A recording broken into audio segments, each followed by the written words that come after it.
Invierte tu vida en Jesús, quien te buscó y te salvó. Este es un resumen a manera de exhortación.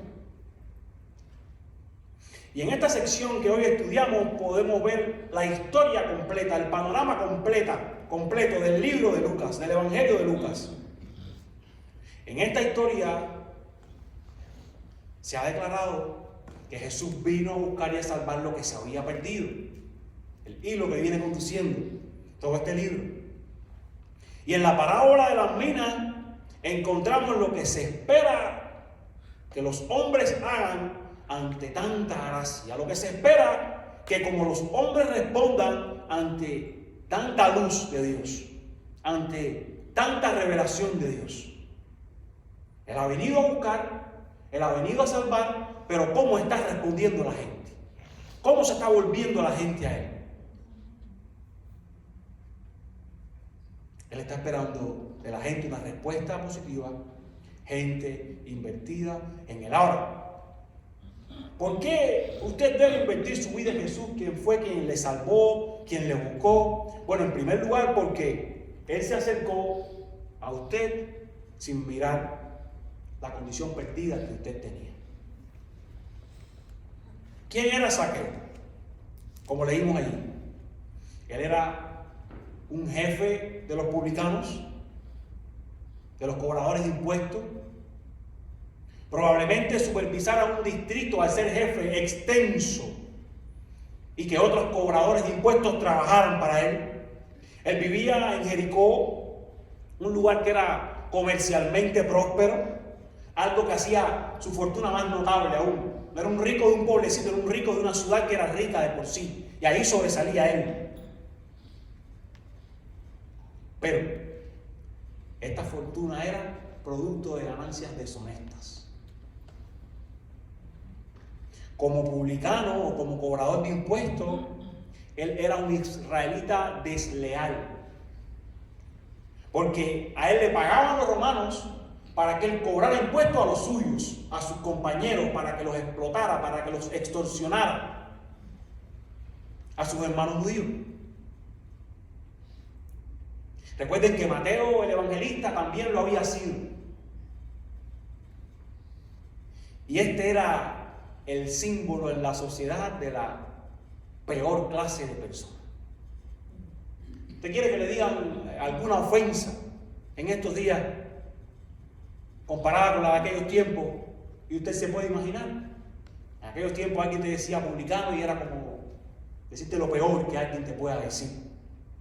Producto de lo que ellos representaban. Ahora, hay algo muy interesante aquí, que lo leímos. Si usted mira el verso 3, y quiero que usted lo mire en su Biblia, a coger su Biblia en la mano, ya la sea que la tenga en el celular o que la tenga física. El verso 3 dice que él intentaba algo, él trataba algo. ¿Qué era? Trataba de ver a Jesús. Aquí está la diferencia. Trataba de ver a Jesús. Y si recuerdan la historia de la semana anterior que compartimos acerca del ciego Bartimeo, como hablamos, un ciego que veía. Había una multitud. Él no podía ver a Jesús por su ceguera física. Y ahora nos encontramos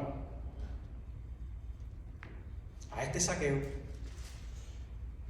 que la multitud le impedía ver a Jesús, que su estatura, sus impedimentos, sus limitaciones le impedían ver a Jesús. Pero él lo intentaba, él lo trataba. Si usted va un poquitico más atrás, se va a recordar que hace un par de domingos también compartimos la historia de un publicano y también un religioso que se creía que veía a Jesús. Y decía, yo hago esto, yo hago aquello, yo hago lo otro, yo por mí mismo puedo acceder. Y otro publicano que decía, sé propicio a mí, soy pecador. Esta era la misma actitud.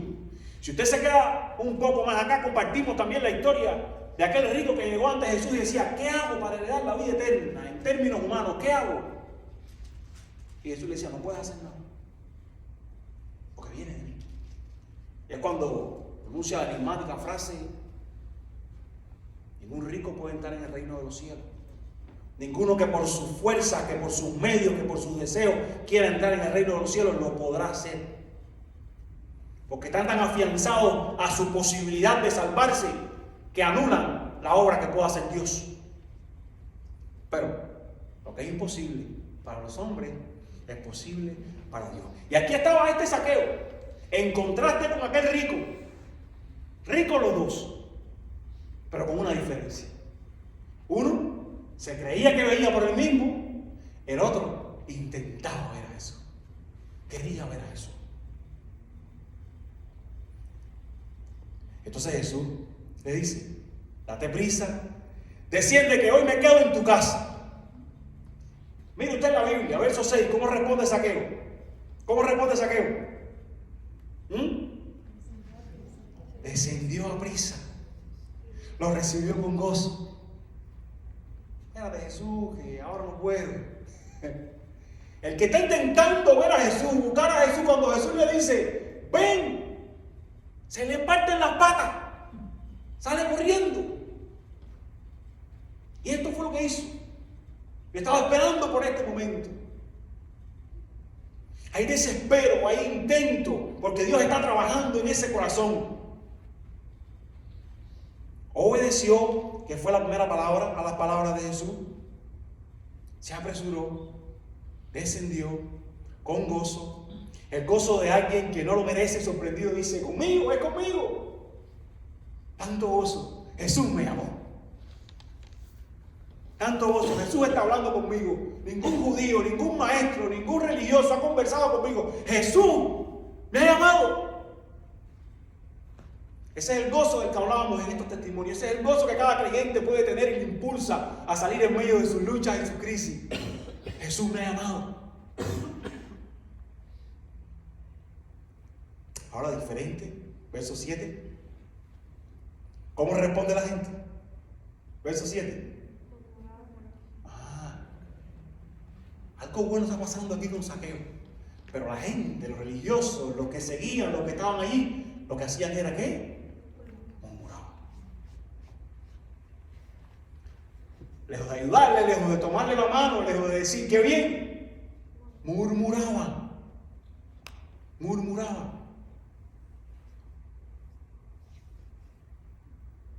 Jesús ha ido con un hombre pecador, decían.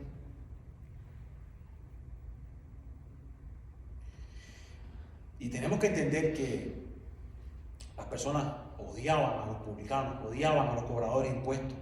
No solo los religiosos, las personas comunes aborrecían a Zaqueo. Pero, verso 10, acá había venido Jesús a buscar y salvar lo que se había perdido. Porque esto es lo que hace el Evangelio. El Evangelio rescata al perdido, no es más que eso. Él le rescata, le busca, le salva. El Evangelio no tiene al perdido entretenido en la iglesia. El Evangelio no está para mejorarle un poquitico la vida a las personas en este mundo. El Evangelio no está para que se sientan un poquitico mejor. El Evangelio no está para salir de una crisis. El Evangelio está para rescatar, para salvar el corazón y llevarle al cielo. Esa es la razón por la que aún cuando usted viene a Cristo, usted sigue con lucha, usted sigue con cargas, usted sigue con dificultades. No es un negocio, vengo a ti para que me vaya bien.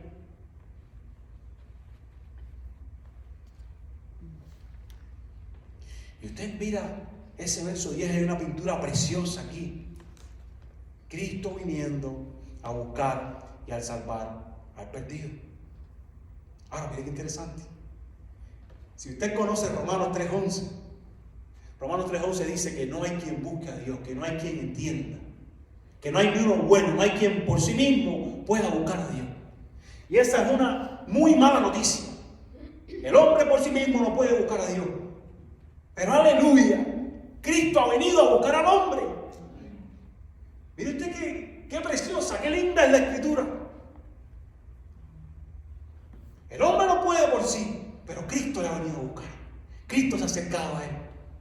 Cristo ha hecho lo que el hombre no puede hacer.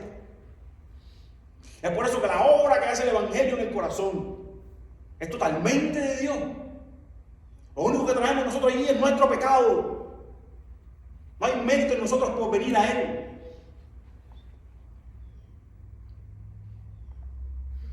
Así que el hombre no puede buscar a Dios, pero Dios le busca, Dios le salva.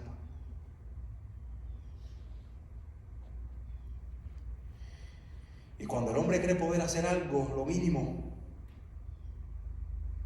el hecho de que Jesús le busque y le salve pierde valor. Esto es lo que pasaba con el maestro anterior que estudiamos, que decía, ¿qué hago para crear la vida eterna? Yo he hecho esto, yo he hecho aquello, yo he hecho lo otro.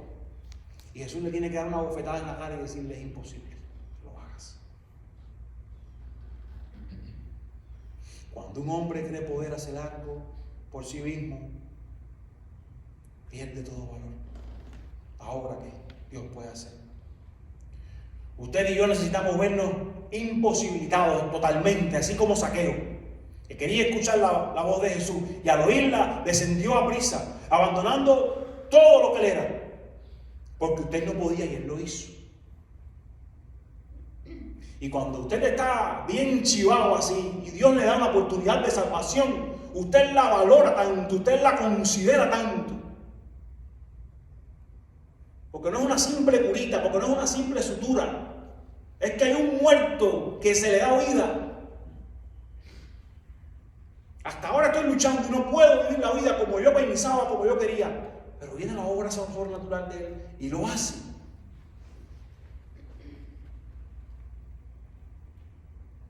Y era un escándalo que Jesús estuviera con Zaqueo, lo repito. Pecador, cobrador dispuesto a servicio de quienes oprimían a los judíos ricos con ganancias deshonestas.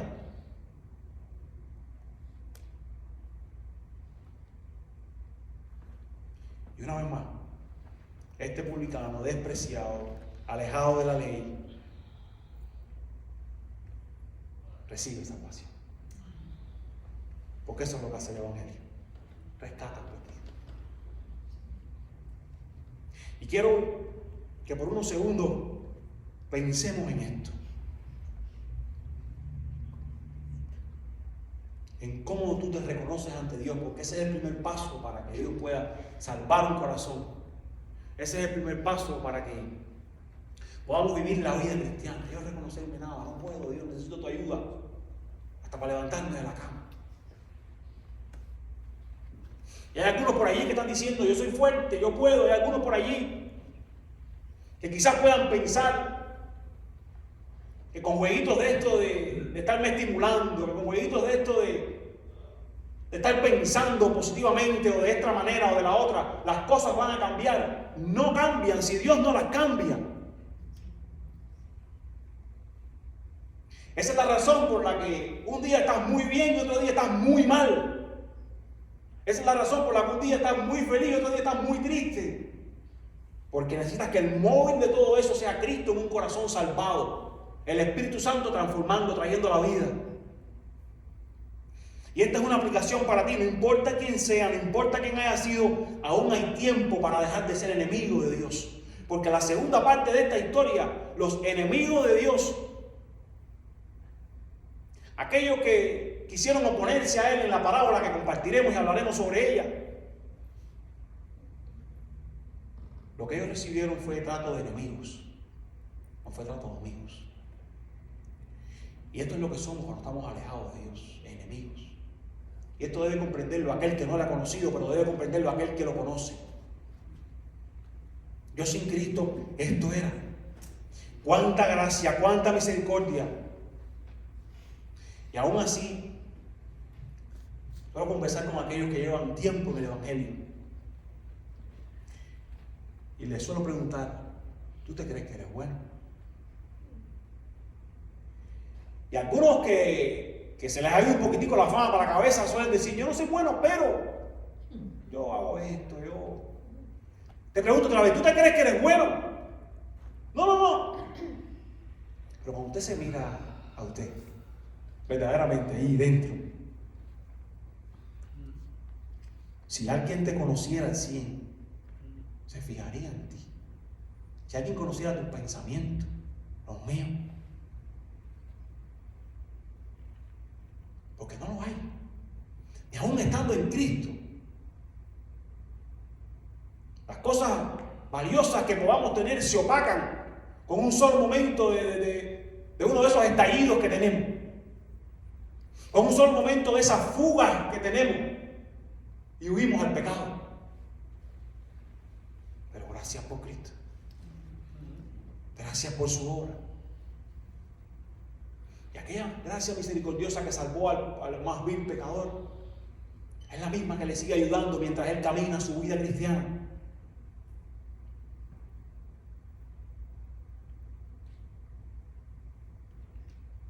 Nadie se fijaría en Zaqueo, pero Jesús lo miró, le dijo: desciende, hoy comeré en tu casa. Nadie se fijaría en mí, aunque aparentemente algunos suelen fijarse, pero él me miró. ¿Ahí sabe lo que está aquí? Pero él me miró.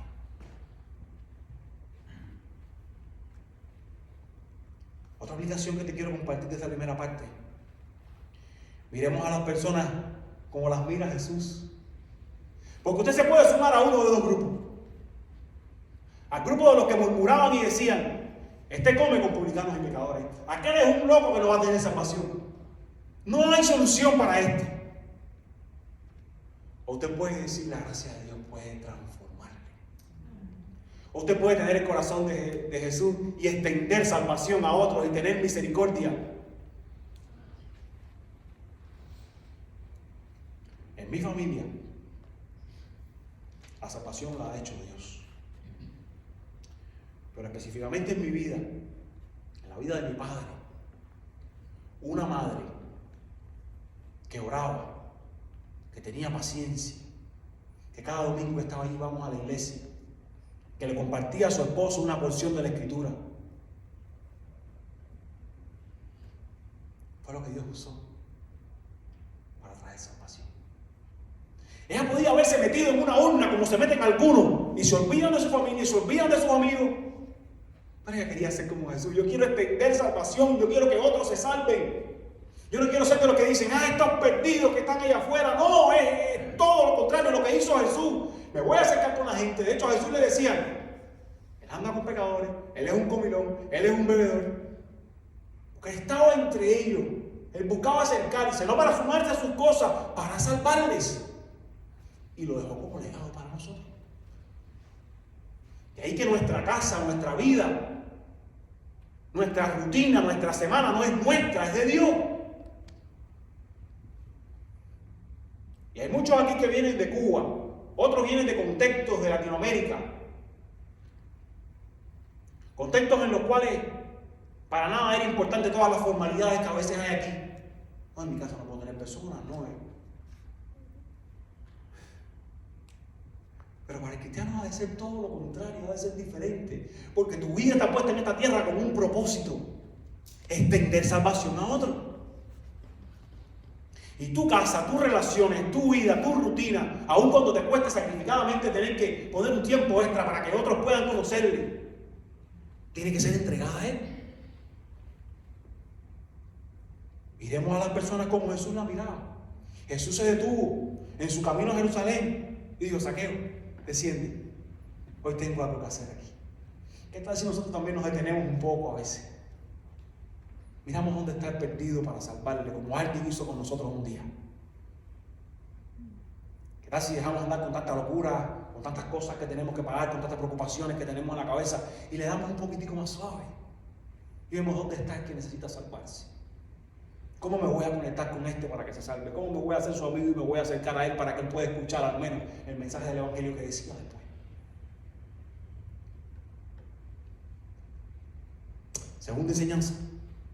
Y a Robert se me había adelantado un poquitico allí. Invierte tu vida en Jesús, quien te salvó, viviendo arrepentido y entregadamente. En el verso 8, mírenlo usted, vemos cómo Zaqueo voluntariamente, Jesús no le dijo a esto, nadie le dijo a esto, él voluntariamente, ¿qué hizo? ¿Qué dijo? Verso 8.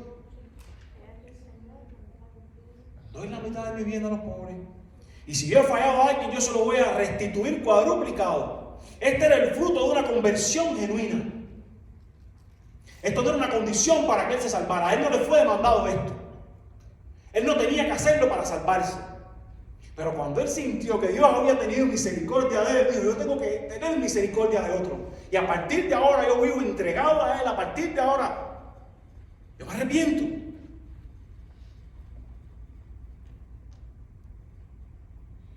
Esto es lo que suele ocurrir con aquellos que han recibido la luz de Dios, con aquellos que han sido salvados, con aquellos a los que ha venido el Espíritu Santo a vivir en el corazón. Se arrepienten, organizan, se entregan desde dentro de ellos, comienza a fluir un deseo de agradar a Dios. No es obras para tú obtener algo, es que tú has obtenido algo que ha sido dado por Dios y comienzan a fluir obras. Escuche esto ahora. La ley requería, para quienes robaban en el Antiguo Testamento, una sanción equivalente a la quinta parte como restitución del dinero recibido fraudulentamente. Levítico 6:5 es una de las cosas que habla de esto. De manera que Zaqueo, cuando dijo: yo no voy a dar cuadruplicado, estaba dando mucho más de lo exigido. De hecho, la ley de la restitución cuádruple solo era exigida en el caso de robo de animales para matarlos. Y Zaqueo se juzgó con el delito más severo, reconociendo que su culpabilidad era tan grande como la de cualquier ladrón ordinario. Zaqueo no dijo: no, esto es un pecadito lo que yo cometí. Cuando vino a Cristo, Zaqueo se sentía, al querer devolver todo aquello, mucho más de lo que la ley lo demandaba, como el ladrón más perdido, como el ladrón más necesitado. Pero cuando uno se encuentra con riquezas espirituales tan incalculables como la que Cristo Jesús da, no importa perder ninguna riqueza material. Una vez más, Lucas está mostrando en toda esta historia que él le compartía a su oyente el contraste marcado entre el joven rico y Zaqueo. ¿Ustedes se acuerdan? Teníamos que mirar otra vez ahí al joven rico. Jesús le dijo: ¿te falta algo? Vende tus bienes a los pobres. Y aquel se fue triste. Esta es la historia que leímos quizás el domingo anterior. Vende tu bien a los pobres. Y ese fue muy triste, porque no podía hacerlo. Pero este no se le ha dicho nada. Y Cristo ha venido a su corazón y ha dicho: yo lo entrego. Y Jesús una vez más está diciendo: cuando yo voy a un corazón, esa vida se arrepiente, esa vida se entrega. Lo demás es cuento de camino. Eso es lo que pasa. Si conociste a Jesús, la transformación no será un requisito, será la consecuencia. Tiene que pasar en ti. Usted la va a ignorar, usted la va a desear, usted quiere que fluya. Y usted sigue fallando porque todos somos pecadores. Este que está aquí falla. Sobre todo los domingos por la mañana de camino a la iglesia, montando niños en el carro, ¿verdad? ¿A quién más le pasa?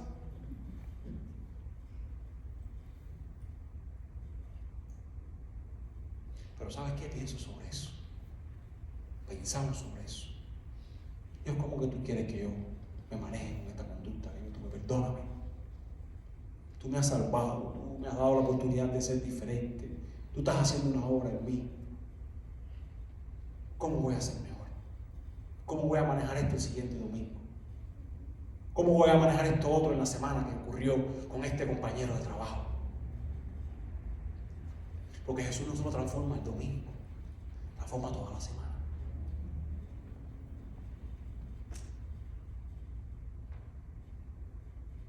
Y si le conociste a Él, la transformación no No va a ser algo que se te requiera, pero sí va a ser la consecuencia. Tiene que pasar. Jesús dice: hoy ha llegado la salvación en esta casa.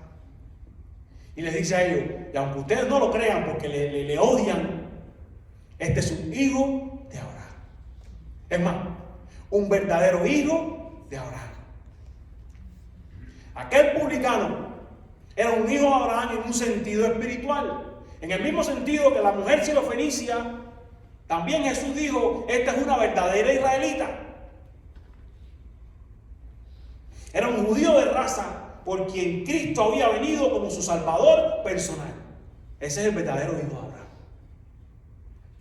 Porque incluso hay judíos que no han conocido a Cristo, que por simplemente tener una descendencia, venir de allí, se creen que por eso llegarán, alcanzarán.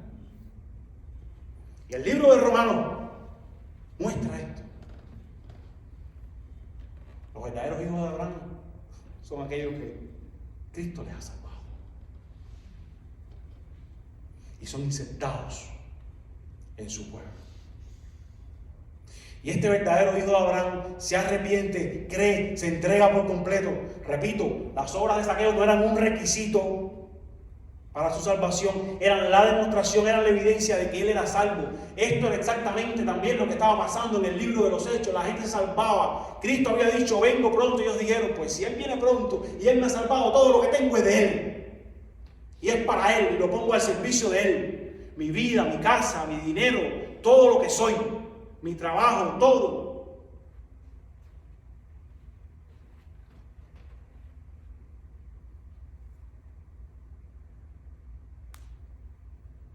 Por eso nosotros queremos que en nuestra iglesia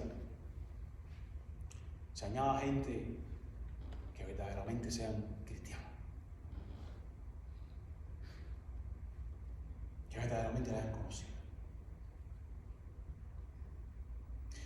Y a estos vino a buscar Jesús, a los que se habían perdido. El gran pastor ha encontrado a la oveja perdida.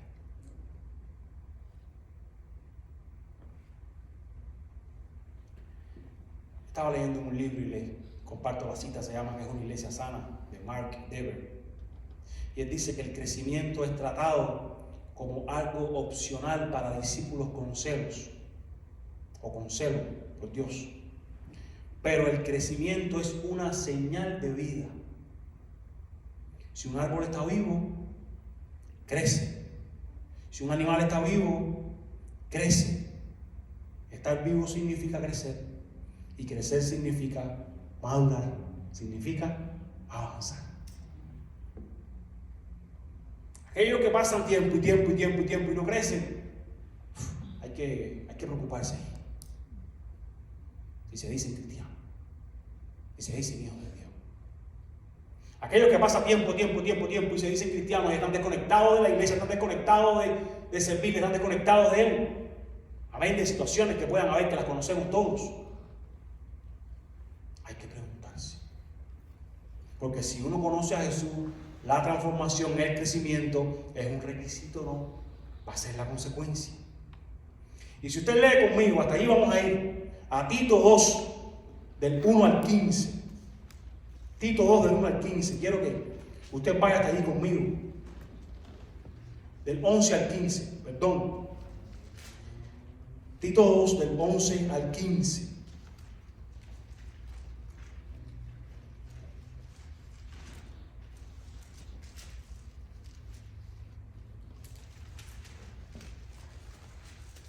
Dice que la gracia de Dios se ha manifestado trayendo salvación a todos los hombres. Miren lo que hace la gracia después de traer salvación. Les enseña que negándose a la impiedad y a los deseos mundanos, vivamos en este mundo sobria, justa y piadosamente, aguardando la esperanza bienaventurada y la manifestación de la gloria de nuestro gran Dios y Salvador, Cristo Jesús. Voy a dejarlo ahí. Pero esto hace la gracia de Dios. Esto hace la salvación en aquellos que nos decimos salvados. Transforma, ayuda, capacita, empuja para vivir negándose a los deseos de este mundo, para vivir deseando imitarle a Él y no a las corrientes de este mundo. Mi mente es de Él, mi vida es de Él. Número 3. Invierte tu vida en Jesús, quien te buscó y te salvó, brindando una respuesta positiva ante lo que se te ha dado. Y aquí me voy a enfocar en la última parte del texto, en los versos del 11 al 28 que relatan esta parábola de las minas, la cual está siendo contada con un propósito específico. Esta parábola está respondiendo a una pregunta que han hecho. ¿Cuál es la pregunta? Verso 11. Ellos estaban leyendo estas cosas. ¿Y qué decían? Pensaban que el reino de Dios iba ¿a qué? A aparecer en cualquier momento. Aquellos que estaban escuchando estas enseñanzas, estas parábolas, pensaban que el reino de Dios era ya. De hecho, la idea que tenían los discípulos de que el rey había venido, de que el reino se había acercado, era que Jesús iba a sentar allí, iba a mandar y ellos iban a pertenecer a ese reino. Pensaban en un reino terrenal que les libraba de las luchas que ellos tenían terrenales, materiales, físicas. Y por esta razón Jesús cuenta esta parábola. Escuchen, esta es la causa de esta parábola. Ellos están diciendo el reino llegó, ya el reino está aquí inminentemente. Jesús ha venido como un rey y va a mandar aquí ahora. Ya el rey no va a ser Herodes, el rey va a ser Jesús ahora. Entonces, se comienza a contar la parábola de aquel hombre que fue a un país lejano a recibir su reino. Llamó a sus siervos, les entregó 10 minas. Esto era una medida monetaria, una moneda que equivalía al salario de 3 meses de trabajo. Le dio una a cada uno y les dijo: negocien con esto hasta que yo regrese. Pero se nos da un detalle más. Dice que los ciudadanos de aquel lugar odiaban a este señor y enviaron una delegación detrás de este señor cuando fue a recibir el reino para que protestaran y dijeran: quítenlo a él de rey aquí. No solo no le entreguen aquel reino, quítenlo a él de rey de este reino. Al regresar, este señor llamó a sus siervos para pedirle cuenta. Usted leyó, uno multiplicó aquello por 10, otro por 5, otro guardó la moneda y no hizo nada con ella. Entonces ordenó dar la moneda al que más tenía. Y los enemigos que no querían que su reino prevaleciera fueron mandados a matar. Y esta parábola está siendo tomada de las cosas de la vida cotidiana, porque pasaba que los reyes en aquellos tiempos iban a Roma desde quizás Galilea, desde quizás Perea, a recibir un reino que les había sido entregado. Iban allá para ser empoderados, para recibirlo, para que se los dieran. Y Jesús estaba dándoles esta ilustración a ellos como para decirle: el reino del que ustedes me están hablando, déjenme decirle que yo me voy a ir, como mismo los reyes van a recibir un reino, y voy a regresar. El primer punto que Jesús les estaba diciendo allí. La otra idea de que se enviaban delegaciones detrás de este señor que iba a recibir el reino para que protestaran, era una idea tomada específicamente de algo que pasó con Arquelao por aquellos tiempos en Roma, que se iba a convertir en tetrarca, en una especie de jefe en Judea. Y una delegación de judíos viajó detrás de él haciendo una protesta y se plantó allí donde se les entregaba el reino para decir: no le queremos por rey. Alguien de aquella época. Y Jesús les estaba compartiendo esta ilustración para decirle: de la misma manera que ustedes hicieron aquella protesta para no recibir a su rey terrenal, ustedes están haciendo conmigo. Ustedes están haciendo en un sentido espiritual eso mismo con su propio Mesías espiritual. Yo he venido a buscar al perdido, yo he venido por ustedes, yo he venido a salvarle, y las palabras de ustedes son: destituyanlo. No lo queremos, lo odiamos. Las palabras de Jesús eran: ustedes quieren un reino terrenal porque no quieren lo mío espiritual que yo puedo darle. Y Jesús les estaba respondiendo con esta parábola El reino no será manifestado ahora mismo, más bien, su rey se va a ir y cuando regrese, en cualquier momento que nadie sabe, va a juzgar lo que ha hecho la gente, va a juzgar qué han hecho con lo que les ha sido dado, con lo que les ha sido mostrado, con lo que les ha sido enseñado, con lo que les ha sido alumbrado.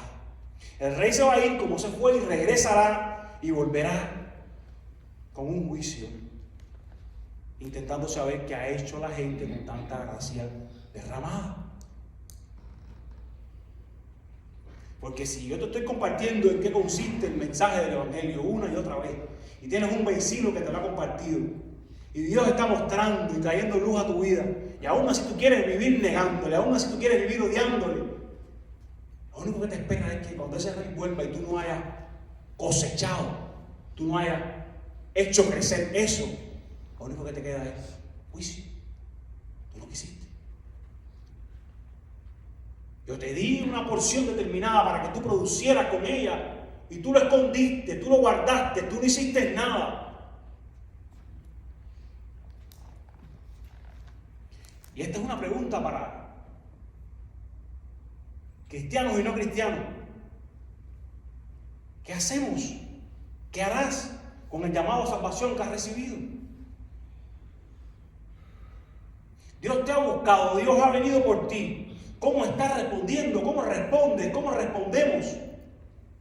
Nos hacemos los locos, los ponemos de lado, los obviamos, no queremos escucharlo. Y es muy interesante la conexión de la historia de Zaqueo con esta historia de las minas, de estas monedas. Porque estas minas que fueron entregadas a los hombres simbolizan esto. Dios ha entregado a los hombres tanto con su gracia. Dios ha entregado a los hombres el Evangelio. Dios ha entregado a los hombres a Cristo mismo. Y unos han producido porque han dicho, aquí estoy. Esto que me entregaste ha producido un creyente por la obra que tú has hecho. Pero otros, de los que odian, de los que no quieren tenerle enfrente, han respondido negativamente. Y han dicho, no queremos saber nada de eso.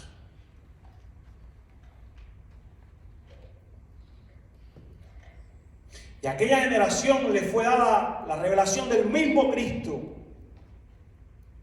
Y como ellos respondieran, y como ellos respondieron, iba a determinar su futuro. Vas a producir lo que se te ha entregado o lo vas a esconder sin respuesta alguna. El día que el Señor venga, Él le va a preguntar uno por uno, ¿cómo respondiste ante tanta gracia? Uno por uno. ¿Cómo respondiste? Y será el momento en el que unos van a ser declarados hijos de Dios.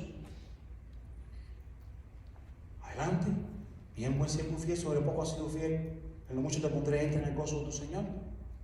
Y otros van a decir, estos son mis enemigos, de los que me odiaban, de los que decían, no quiero que reine sobre mi vida. Y serán echados, como hemos leído en otros lugares, donde es el lloro, donde es el crujir de dientes. Amado hermano, amado amigo, mientras más has recibido de Dios, más te será demandado. Mientras más has conocido de Dios, más te será demandado. Mientras más hayas escuchado, mientras más hayas sabido, mientras más conocimiento tengas. Amados hermanos, vivamos a la expectativa de su venida, pensando en la obra que Él ha hecho, produciendo positivamente una respuesta ante tanta bondad. ¿Qué haré con lo que me has dado? Lo voy a hacer producir. Aquí está mi corazón, aquí está mi vida. ¿Qué haré con lo que me has dado? Alcanzaré a otros, hasta otros va a llegar.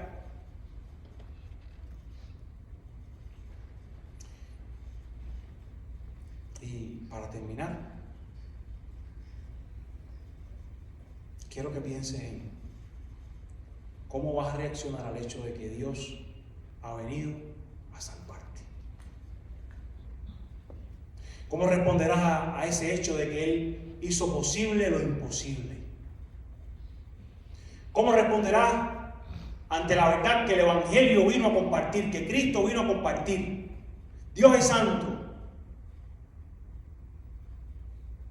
Y el hombre debe rendirle cuentas a Él por el pecado en el que está viviendo.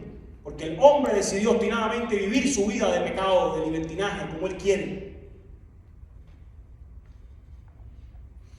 Y ante esta mala noticia de que el hombre no puede acercarse a Dios, está imposibilitado, Él dijo: yo te puedo hacer justo mediante Cristo. Si tú crees en Él, si tú le dices a Él: salva mi corazón. Si tú te arrepientes de los pecados que has cometido hasta hoy, eso se convierte en una consecuencia en tu vida. Si tú simplemente le dices: sálvame. ¿Y sabes qué? Esto yo lo hago cada domingo. Una época de visitas aquí. Porque creo que incluso hasta personas de otras iglesias pudieran no ser creyentes. Pero no tienes ni que pasar aquí a hacer una oración. No tienes ni que levantar tu mano. Quizás lo vas a hacer en casa cuando llegue y le vas a decir: yo soy ese hombre. Yo soy ese Zaqueo que intentaba verte, que quería que tú le salvaras. Yo soy ese que me he considerado enemigo tuyo y necesito que salves mi corazón porque yo no puedo hasta este día. Y tan solo con eso Él te salvará. Creyendo, entendiendo. Y aún así, si no lo has entendido todo, te puedes acercar. Yo quiero caminar contigo, enseñarte a leer la Biblia por unos meses, por un tiempo, hasta que tú comprendas toda su verdad. Porque Jesús vino a buscar y salvar lo que se había perdido. Ese eres tú. Quien quiera que sea que estás aquí. Y si eres un hijo de Dios, si ya tú has sido salvado, y ponte a valorar cuánta gracia ha producido por lo que se te ha dado. Vive cada día recordando, valorando cuán grandioso es que Jesús te haya salvado. No lo merecías, no tenías posibilidades y Dios lo hizo. Ama más a quien más se le perdona. Usted piensa que no necesita perdón, usted no va a considerar, usted no va a valorar lo que Cristo ha hecho por usted. Quien no tiene mucho que ser perdonado porque él lo cree, que no reconoce cuán malo ha sido, no puede valorar la obra de Cristo. Quien las cosas de este mundo le tienen atado, quien ha puesto su confianza en lo terrenal, no puede apreciar la belleza de Cristo. Quien no entiende que estaba muerto y Él fue quien le dio vida, cree tener derecho de vivir su vida como se le antoja. Quien no entiende que su vida ha sido comprada, no está dispuesto a entregarla, a exponerla, a compartirla, a darla a otros. Quien no entiende cuán grandioso es ser librado de la ira de Dios. Cuán grandioso es ser un hijo de Dios. Cuán grandioso es tener un lugar en el cielo. Seguirá valorando más su vida en esta tierra que el regalo de salvación que Él ha hecho para nosotros. Así es que valorémoslo y vamos para Él.